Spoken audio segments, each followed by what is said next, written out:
Hello and welcome to Learning Freedom. I'm Rachel Plant and I'm here today with Liezl Smith, who is joining us from the Netherlands and is also we're just trying to decide what kind of how you label yourself. You're a homeschooler, home educator, possibly a world schooler, but you're based in the Netherlands at the moment. And I'll ask you to introduce yourself and tell us a little bit more about who you are and what you do and your journey. If that's okay. Hi, thank you, Rachel. Yes, I'm Liezl, like Rachel said. I'm South African, but we live in the Netherlands. And yes, we've been homeschooling our children. I just call it homeschooling.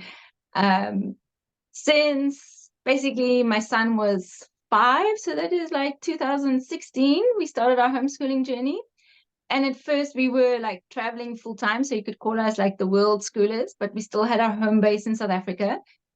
And then in 2020, we decided well, we didn't decide, we kind of had to make a move. And we decided to come to the Netherlands. But we didn't come to the Netherlands before I could figure out that we could homeschool here. And that was actually quite a big thing because up until that point, I didn't know homeschooling was possible in the Netherlands. So once we had that figured out, we're like, okay, let's go to the Netherlands because my husband's Dutch. And that's how we ended up here now, a bit more land-based at the moment. We used to be very much water-based, seafaring. And yeah, since then, our lives have kind of changed a lot. In hindsight, in very good ways. Like when we were going through it, I thought it was not so great. But yeah, so I have 2 kids, a 12-year-old and an 8-year-old. My son is the 12-year-old, very much online, into PCs, gaming, all that stuff. And my daughter is 8. She's the nature girl, very much into animals. And even in my 2 children, we have quite a different approach to our homeschooling. Mm-hmm. And yes, so my husband works full time and I'm at home with the kids and also run an online business. Okay, brilliant. So yeah, whenever you share anything about your journey at homeschooling and your son, I'm always like, yes, that's what my daughter's like. And there's so many similarities between them. But obviously, I've only got one child. You've got 2, so you can see the difference in the different approaches that they need. So how does that work in practice then? And when you've got more than one child, how do you balance the needs of more than one child? Well, I'm quite fortunate that in one way that our age gap is so big. It's like 4.5 years between my kids. So up until 4 years ago, like I didn't really bother with my daughter with trying to teach her anything about reading or maths or anything like that. It was all just fun and games, and she would like just join in and whatever we were doing with my son, and it was a lot of hands-on learning at that point for my son because he was also still younger. And basically only now, since like a year ago, since like the age of 12, like we've really gone deeper into like reading for my son. And now we've got him enrolled in an online program for like kind of high school, kind of what you would say education. So he's doing the higher level of maths and science and geography and all these things, languages. And so, yeah, so having 2 kids with a different homeschooling, in my case, it's been pretty simple because of the big age gap. So like now my daughter, she's starting on her reading, well, not starting, but going a bit deeper into reading and maths. And we take it like very much not to the norm of what age they should know what, like very much to my husband's like concern and worry. But I believe like each child will, when they're ready, they'll want to do it. And so we potter along until we reach that point where they really go like, oh, now I really want to learn to read. So my daughter has just recently reached that point where she's like, I do really want to learn to read now. And now she's much more motivated to do all the things. And we still keep it very simple, but yeah, like that's how it goes. And my son, he doesn't want me involved much in his homework anymore because he's doing it all online in this beautiful program that we have. and he's got like a teacher assigned to him who meets up with him once a week, and like they discuss his goals and any problems that he has, and she'll work through any issues that he has with his work.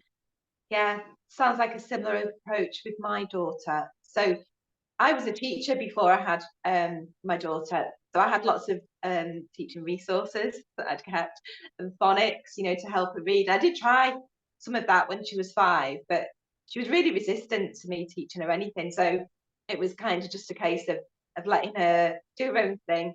And then by 7.5, she was able to read fluently. She just, by various means, she just kind of acquired the skills to be able to read. And and it's kind of went from there, really, in terms of just letting her follow what she wants and supporting her, if she did want to do an online class, or to go to a class to learn something specific, then, or just an activity, that then I would support her in that, even to the point now where she's decided that she wants to try school for a bit. And I keep saying for a bit, it might be a permanent move. I haven't quite got any acceptance around that yet. But, we're just taking it as it comes at the moment, and she is in school. So yeah, it was kind of like supporting her to be able to want to go and do that. And she seems to be adapting quite well, surprisingly.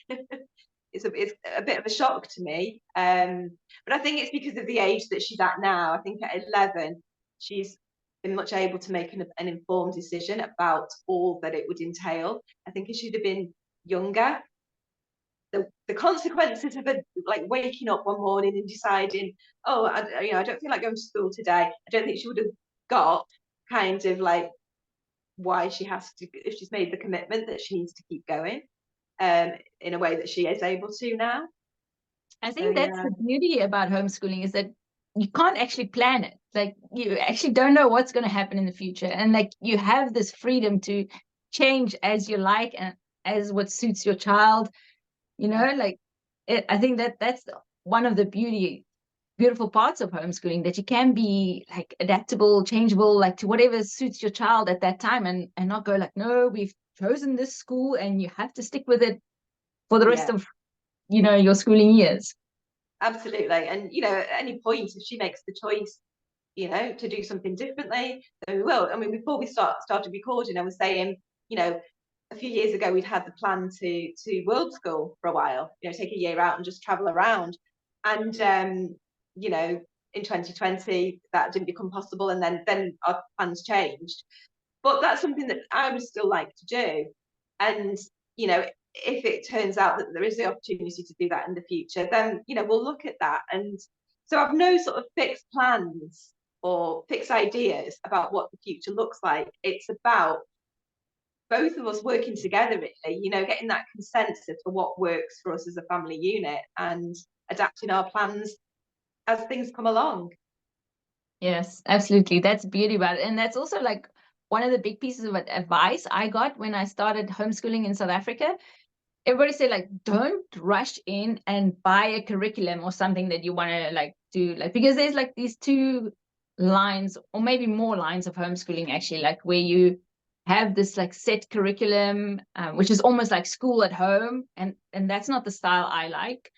And then you have like, we do a bit more like maybe an eclectic approach, where we do a little bit from here and a little bit from there, and we put it all together. And only now that with my son reaching like the higher, older levels, have we gotten like, okay, this is like a nice set out path for you to finish your school leaving, get your school leaving certificate, Yeah, absolutely. Yeah. Mm. Yeah. So I mean, that's always a question that's asked to people that are thinking about homeschooling their children, is, well, what about qualifications? What are the options available when you're homeschooling? So I mean, it's going to be a completely different system in the Netherlands to the UK where I'm based, of course. But I don't know if you can talk about a little bit about that generally, kind of what your thoughts are on that. Well, actually, in the Netherlands, you're kind of free to do whichever one you want to, whichever school leaving certificate you want to. So we're doing the GED, which is the American one. So it's basically 4 subjects that he has to finish. I think, and there's not even an age limit, because you have to, you can do it in your own time, your own pace. And there's centers around the world where you can go and write your final exams. So there's one in the Netherlands, there's a center in Belgium, in Belgium, close to us. So when it comes to that point where he needs to start writing his GED exams, then he'll just go to one of those centers where he writes them. And like right now, the whole curriculum and everything that he learns, like I said, is we've signed up like with an umbrella school, like a remote school, and they facilitate it for us. Okay, so is that a Netherlands-based remote school, or is it like a worldwide one?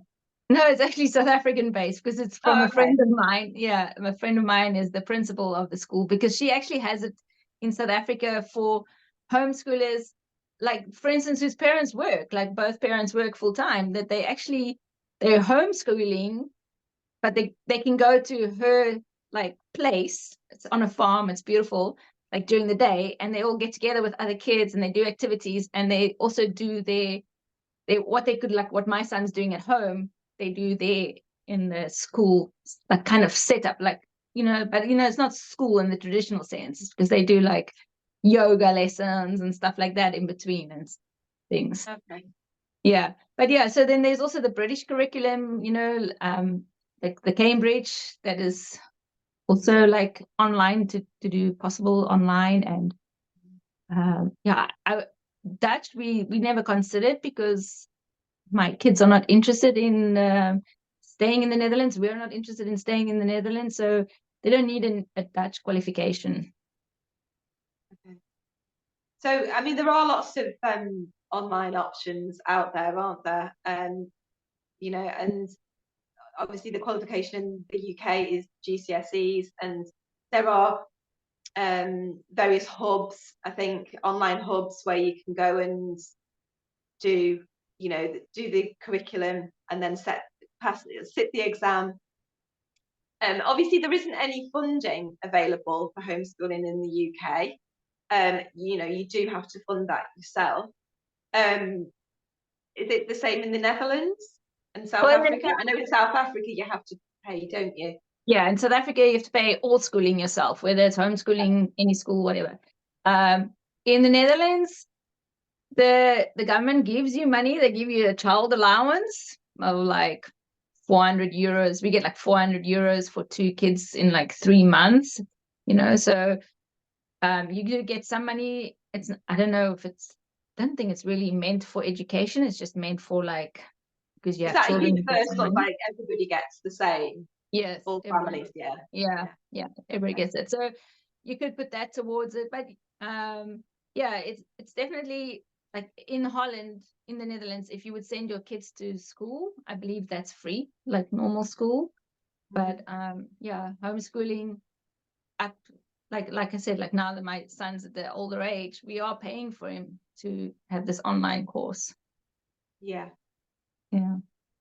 So a question that's always asked as well as the qualifications question is, how do you manage to, juggle all the things that you need to do with your children and bring an income into the family? So obviously your husband works, but I'm a single parent, so I've had to create an online business that works around my daughter, and I've done that since she was 5. And we know, obviously, we've got some mutual online friends. I mean, you know lots of people who are doing various different online businesses. But yeah, I just wondered how it worked for you, all of that, the how to be able to afford to do it in the way that you want to do it, and have the time, have the time and the resources and the headspace to be able to do everything that you need to do with your children as well. Yeah, I think at times with your children getting to a certain age, definitely. Because I can't imagine, like when my kids were babies, that maybe I wouldn't have had the headspace to think of anything else. But yeah, like when they get to a certain age and they a little bit can entertain themselves, and you don't need much time to have an online business.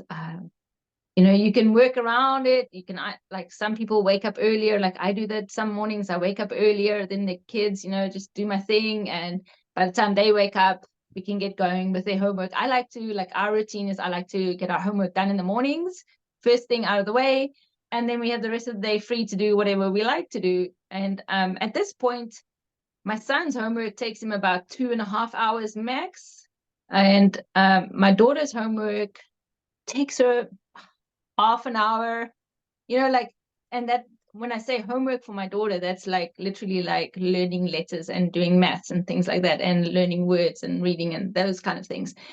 But that's not where her learning ends, right? Like, you know, like all through the day we're learning and doing stuff together, just by cooking and going out and playing and you know, crafting and hobbies and all these things. It's all learning. So, and Because living life is learning, isn't it? They're absorbing, you know, things all the time. exactly. And you're not busy with any one thing for hours on end. So like at this point in my life, like basically when we stopped traveling full time, I had a lot more time on my hands, because before, when we were traveling full time, all my time that I had free from entertaining the kids or playing with the kids or homeschooling, like doing homework, was spent on like researching where we would go next, or like where we would stay, or finding hotels, or finding rental cars, you know, like finding destinations. Like all that travel stuff took up a lot of my time, I realized, when I couldn't do it anymore. So then I found myself bored at home, because I kind of like had like done all my things with my kids. There's only so much YouTube and things you can watch until you're like feeling like, okay, I need a bit of something myself to do, you know. And even though like I had hobbies and stuff, I wanted something a bit more fulfilling. Like, yeah, basically finding my business really filled a big gap in my life, because yeah, I could say I was our travel agent was my kind of job before, like when we were world schooling, like, you know, finding the flights and all those kind of things. And when I didn't have that anymore, I had a space to fill, and my online business slipped into there beautifully. Like, and yeah, it helps me a lot, because while I'm at home a lot with my kids, being online, like having a business online and connecting with people online, really helps me a lot, socializing wise and stuff, you know. So Yeah, I love it. yeah, it's the same with me. So before my daughter started at school, she got into a place where she just wanted to be at home a lot of the time. Um, when she was much younger, you know, we'd go through a lot more activities, you know, organised activities, and she liked nature a lot more then as well, like your daughter. You know, we spent a lot of time in the woods and things. But as she got older, she really did want to just be online a lot of the time. And I mean, it sounds like your son's really sort of accomplished at video editing and all of those kinds of things. So she's learned all of those skills, but she was really sort of hyper focused on just wanting to do that. And so obviously, with it just being me, I can't just leave her at home. So for me, having that sort of outside contact, you know, through my business, and you know, and doing things like this with you, you know, has really been a lifeline, really. Because otherwise, yeah, like you say, you can only watch so much YouTube with them, can't you, before you get to the point of, yeah, I need some more stimulation, I need something to motivate me. And yeah, so that's been similar for me. Yeah. It's like the perfect combination in one way. I think. And like, I mean, with kids in school, to have an online business is perfect too, because then you have even more time for yourself. But also homeschooling and online business, it works perfectly. I think online business works perfectly in every situation. Absolutely, yeah, it does. But I've yet to sort of, like, I had visions when she decided she wanted to go to school of being able to go and do yoga classes during the day and all this kind of stuff. And it's just not happened because well, she keeps getting ill and being off sick and not going to school. And then I was ill for a while, and then there's stuff that I need to just get to grips with my business. So yeah, but I know and it's snowing at the moment, so it's not really the weather to be going out. Doesn't it feels like it's a time for hibernating a little bit and consolidating all of that kind of stuff. But I know in the spring that's when I'll be wanting to do more of that. So yeah, I don't know if you want to talk about specifically what your business is, because people might be interested in connecting with you. The floor's open for you if you do want to talk about that. Entirely up to you. Thank you. Yes, so it's high ticket affiliate marketing, which is basically I've partnered with a company who's got a product that I really, really love. And what makes it different from like the normal network marketing is that it's high ticket, which means it's a more expensive product. So you also get paid better, bigger commissions. And what I specifically loved about this company is beyond the product is that their compensation plan, their commissions, I could actually understand it. Like it wasn't this like binary leg thing of earn so much points and then you get that and that and that. Like I could actually understand what I'm going to be paid every time. And like even now I can calculate what I'm going to be paid. And that made a massive difference for me in also in choosing like a business, because like it's no use to choose a business when you can't understand how you're going to get paid, you know? So it's high ticket affiliate marketing. I share the don't often share about the product, but I do intend to share much more about it. It's Enagic.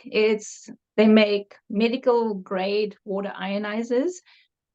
This water is hydrogen rich. It's like amazing for so many things in your body because it's antioxidants. You know, it's like one glass of water is the equivalent of like 40 cups of green tea, you know, the antioxidant levels in it. Yes, and basically, so how I do it is I just share online, like being on social media, connecting with people and sharing online.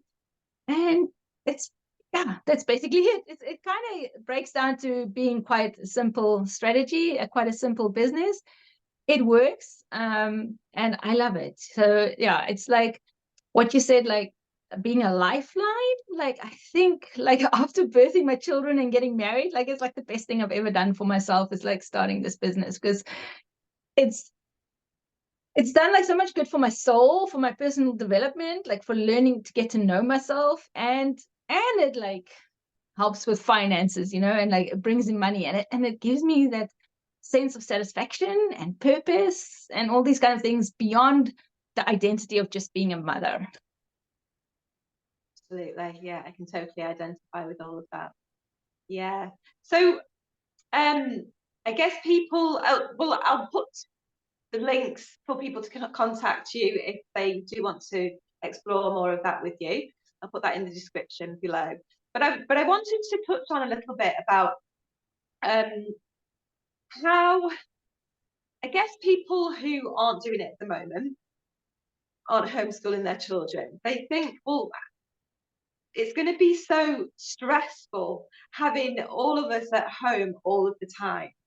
And how am I going to cope with those feelings of overwhelm? Like, when you've done it a certain way, and then you have sort of maybe the feelings of pressure that you need to, help your children to get to a certain place, and all of the responsibility of it is on you.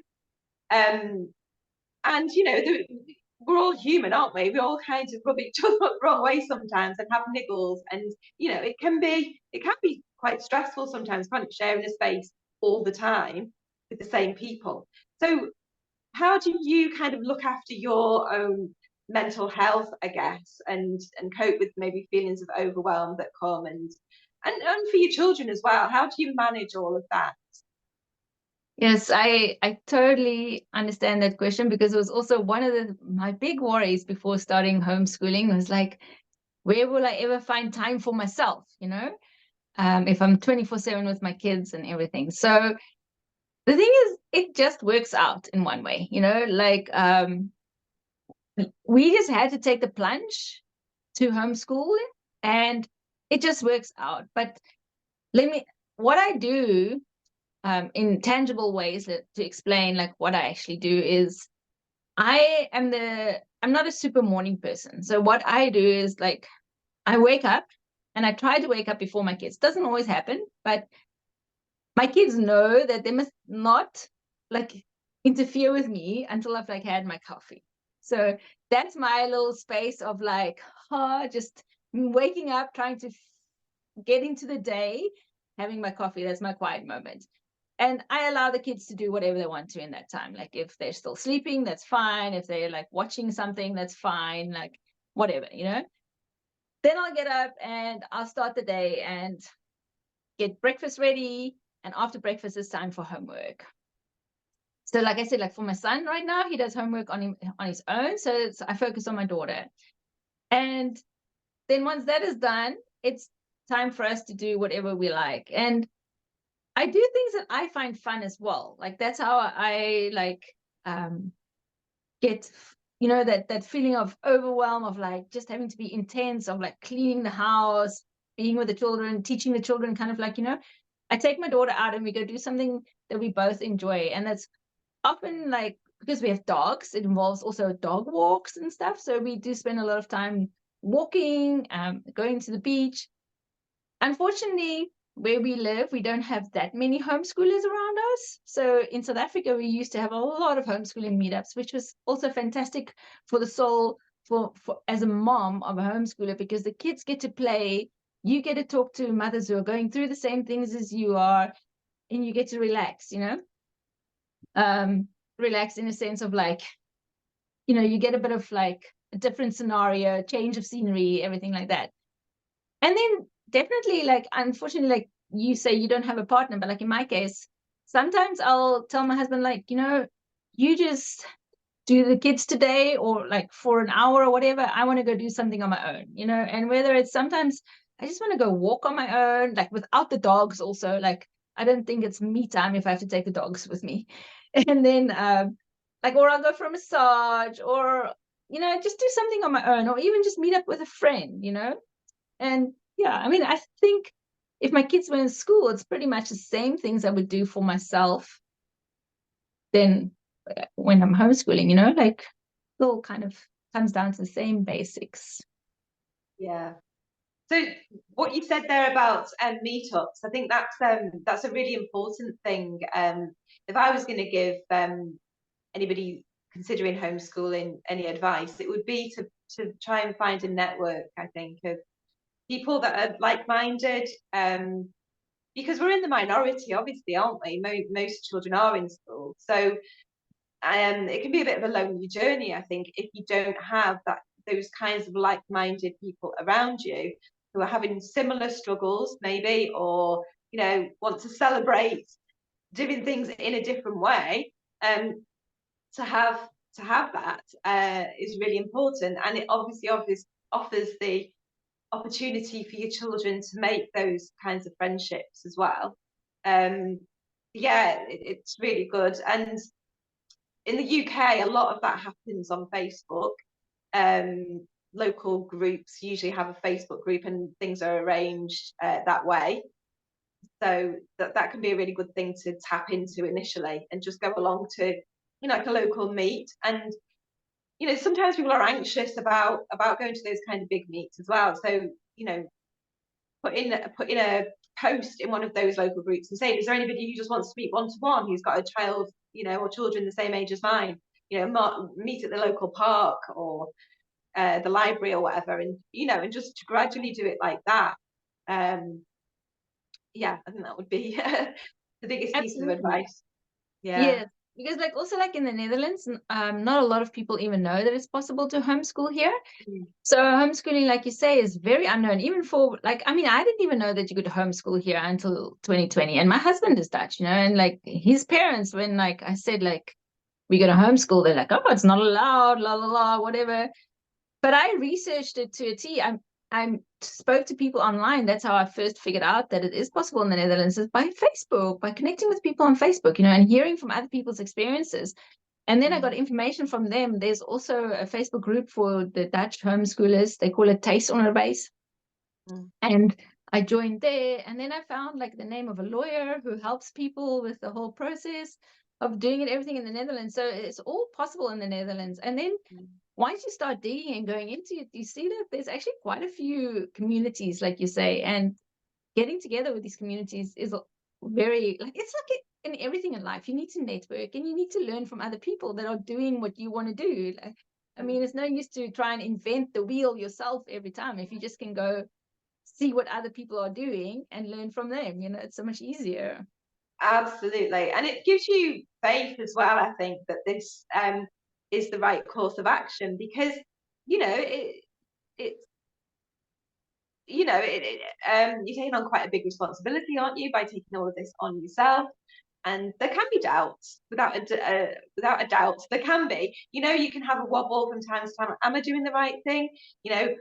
With the whole unschooling thing, taking that step to just kind of not teach them anything and just let them find their own way, it can feel massive, can't it? So having people kind of a little bit further along the path who've done this before and have encountered probably some of the issues that you're encountering, it can really, really help, I think. And to hear those stories, of how their 12-year-old did eventually learn to read, or whatever it might be, Yes, Yeah. absolutely. Because that was actually one of the big things that got my husband over the hurdle of like, can we homeschool? Like, his doubts was we met family with homeschooling children who were older than our kids. And my husband remembers that meeting to this day. It was 3 boys, and when he met them, he was just so impressed, like how they could communicate with an adult, like how there was no reservations, because often when you meet school-going children, they're very shy of speaking to adults, and things like that. And these homeschool boys were like beautifully mannered, and they could just speak with an adult without a problem.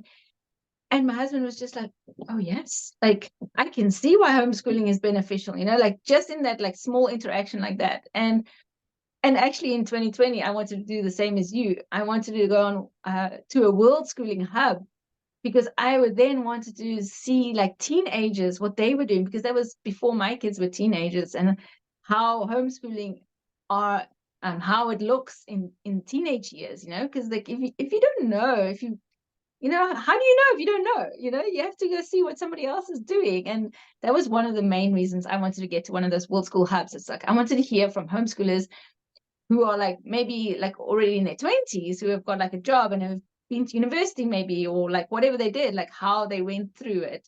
But unfortunately we never got there. But luckily I found those people online in some form to hear those kind of testimonies, and that does help. Yeah, absolutely. It is reassuring when you hear those testimonies, isn't it? Yes.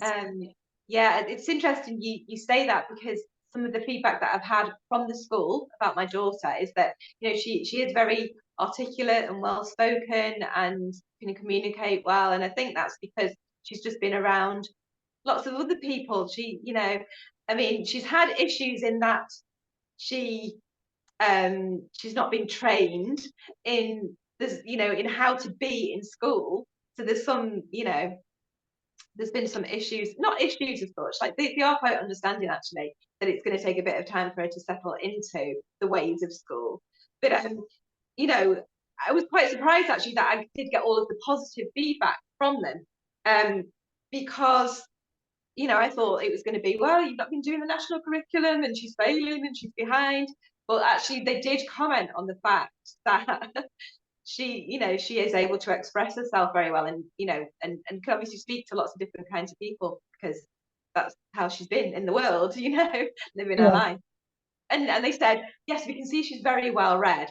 Well, actually, my daughter's read probably about 3 books in her whole life, but she is very good at reading, and she has got a good vocabulary, just from living her life.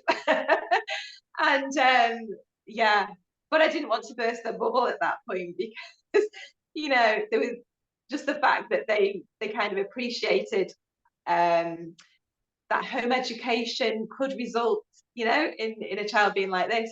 Yeah, I didn't want to kind of go into the whole, well, we don't really read at home, we don't really do much formal stuff, But anyway. I think it's because they spend so much time with adults, I think. Yeah. I mean, children get much more benefit, I think, from being with adults more than being with their peers all the time, because I mean, how much do you learn from a peer who's just on the same level as you, you need to be with Absolutely. people like what I just said, like earlier, like who are doing what you want to do one day. So like, isn't that an adult, So my kids also, sometimes I'm impressed, like with my 8-year-old's vocabulary. I'm like, geez, I don't think I spoke like that when I was 8 years old. No, I know that I didn't. Yeah, my daughter, she spends a lot of time with her grandparents as well, which I really like, because that's a completely different take on life, isn't it? That generation, they're coming from a completely different perspective, and and some ideas that are maybe fading out a little bit as well. Do you understand what I mean? Sort of, I do. like the old ways almost. And I think it's important that you learn all of that rather than the stuff as it's presented in school necessarily. Yes, that is absolutely, I agree with that. Like, that's actually one of my few regrets that I have about our lifestyle, is that we live so far away from the grandparents. Like, unfortunately, my children don't get to see their grandparents so much because of our traveling, and now because we live in the Netherlands. Like, my father lives in Ireland and my mother lives in Cape Town, so it's like they don't get to see their grandparents often enough. And I definitely think that generation like has something else to give. And I think for starters, they have more patience because, their grandma and grandpa. Yeah, they've got loads of patience and loads of time, and and family is everything to them, so they're really happy to give her that time. And yeah, it's been a really valuable relationship, I think, that she's had with them. And she obviously is still in her life, but she doesn't see them as much now because Yeah, yeah, because they're older. Yeah. yeah. So yeah, the other thing I wanted to say as well, in terms of when I asked the question about how to, make sure your needs are met and, not get too overwhelmed with it all. I think often people, when they think about taking their children out of school, or not so much when they decide not to send them to school, because they've probably already been at home with them for a few years. So they've kind of got into their flow with how it all works. But I think once children have gone to school and then they kind of think about taking them out, they think, I've got to do school at home. And that is absolutely not the way that it works for most homeschoolers. And I'm sure you'd agree with that. You kind of do tend to just find your flow, and children find their own flow as well. And often I suppose it depends on your child, to be fair. Some children do need more attention than others and want more one-to-one time. But my daughter, from quite a young age, has just kind of taken herself off and absorbed herself in play or projects, or she'll just go and get a load of craft stuff and decide she's making something and doesn't want any input from me necessarily. She'll come and tell me what she needs to find a pair of scissors or whatever, but she doesn't want me to lead it in any way and just wants to be able to get on with it, which does give you more pockets of time to be able to do what you need to do. So I think doing less is often the way to go, especially in the beginning when you do take them out of school. Just have a time to just chill and just find your groove a little bit and not worry about filling the time too much, and just see what happens.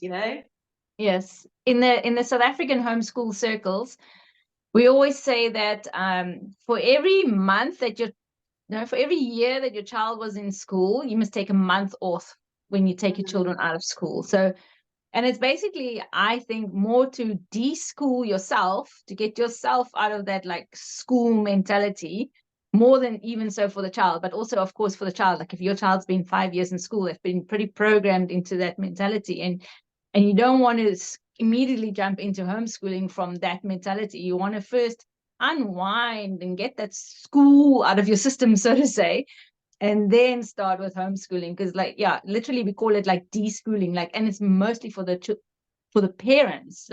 Absolutely. Yeah, Don't think because that's how you did it when you were in school, that's how you have to do homeschooling at home now as an adult with your children. absolutely. And even though my daughter's been home educated up until this point, like from the start, there was also a massive deschooling process that happened for me, because I was a teacher before I had her, and I had a certain sort of vision about how it was going to be and how I was going to teach her. And as I say, I had all the learning resources. So in the beginning, like even as a very young baby, I was like, okay, I've got to take her to all these different groups. Like we did baby signing and baby massage and rhythm time and all these different things I would be taking her to every day. And I think some of that was fear. I had a fear of isolation and feeling lonely and getting depressed and all of those kinds of things. So I kind of wanted that contact for myself. But also a big part of it was, well, I need her to, she's going to be really clingy and I need to socialise her. And looking back, I don't feel like I needed to do that at all, and it would have been absolutely fine. I wish I'd have found. I tell you what, 2020 really, really helped with that for me. Actually, when we couldn't go anywhere, and we were just at home doing our things, just pottering around. I look back on that as a really lovely time, actually, for those few months.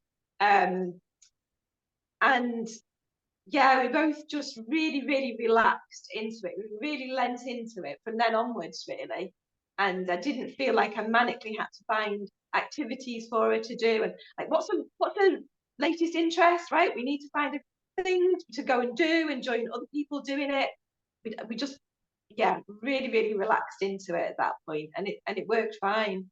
Yes, I can so relate to that, because like also in our like world schooling life up to 2020, right? We were on a cruise ship every day in a new port, every day new place to explore. So it was also like always like every day, like what are we gonna do today? Like, oh, there's this museum, this aquarium, this science center, this playground, this, whatever, beach, whatever.